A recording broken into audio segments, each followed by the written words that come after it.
చూస్ country delight, live better. ఇప్పుడే country delight app ని download చేసుకోండి.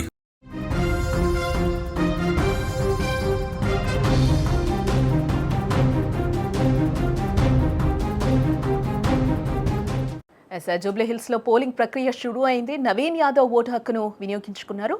యూసఫ్గూడలో కాంగ్రెస్ అభ్యర్థి పోలింగ్ వినియోగించుకోవడం జరిగింది. అనుచరులతో కలిసి ఓటు వేశారు నవీన్ యాదవ్.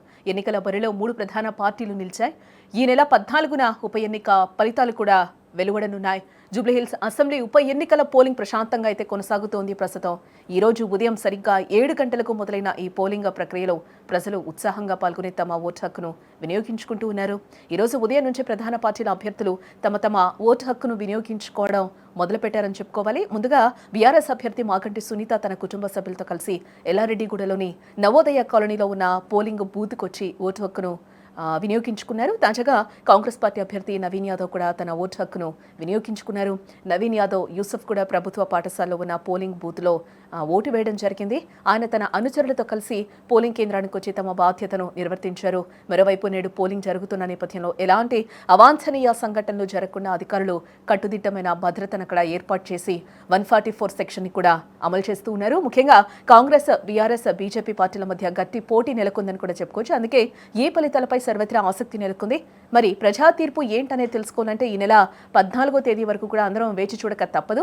ఈ రోజునే ఉప ఎన్నికల ఫలితాలు ఉప ఎన్నిక ఫలితాలు వెలువడనున్నాయి. జూబ్లీహిల్స్ ఉప ఎన్నికల్లో తొలి 2 గంటల్లో కూడా 9.1% ఓటింగ్ అయితే నమోదైనట్లుగా మనకు తెలుస్తూ ఉంది. ఉదయం 7 గంటలకే పోలింగ్ ప్రారంభం కాగా 11 చోట్ల ఈవీఎంలు కొంచెం మొరాయించడంతో ఆయా బూత్ల వద్ద ఓటర్లు బారులు తీయడం కూడా కనిపించింది. దీంతో పోలింగ్ శాతం కొంతమేర తగ్గింది. యూసఫ్ కూడా చెక్ పోస్ట్ ప్రభుత్వ పాఠశాలలోని పోలింగ్ బూత్ను కాంగ్రెస్ అభ్యర్థి నవీన్ యాదవ్ సందర్శించి అక్కడే తమ ఓటు హక్కును కూడా వినియోగించుకున్నారు. అభివృద్ధికి ఓటు వేయాలని, సింపతికి ఓట్లు వేయొద్దని కూడా ఆయన ఓటర్లకు సూచించడం జరిగింది. చాలా చక్కగా అధికారులు కూడా అంత చక్కగా అరేంజ్ చేసినారు. అండ్ 1 అవర్లోనే ప్రతి పోలింగ్ స్టేషన్లో దాదాపు 100 ఓట్స్ వరకు పోల్ అయినాయి. వితిన్ 1 అవర్ వితిన్ 45 మినిట్స్ టైంలో దాదాపు 70 నుండి 100 ఓట్లు ఒక్కొక్క పోలింగ్ స్టేషన్లో పోల్ అయినాయి. అండ్ జనాలు ఈ ఎలక్షన్లో అత్యధిక పోలింగ్ జరిగే అవకాశం ఉంది. ప్రజలందరూ కూడా ఎర్లీ మార్నింగ్ బై 7 o'clock అందరూ కూడా రావడం జరిగింది, పోలింగ్ స్టేషన్స్కి రావడం జరిగింది.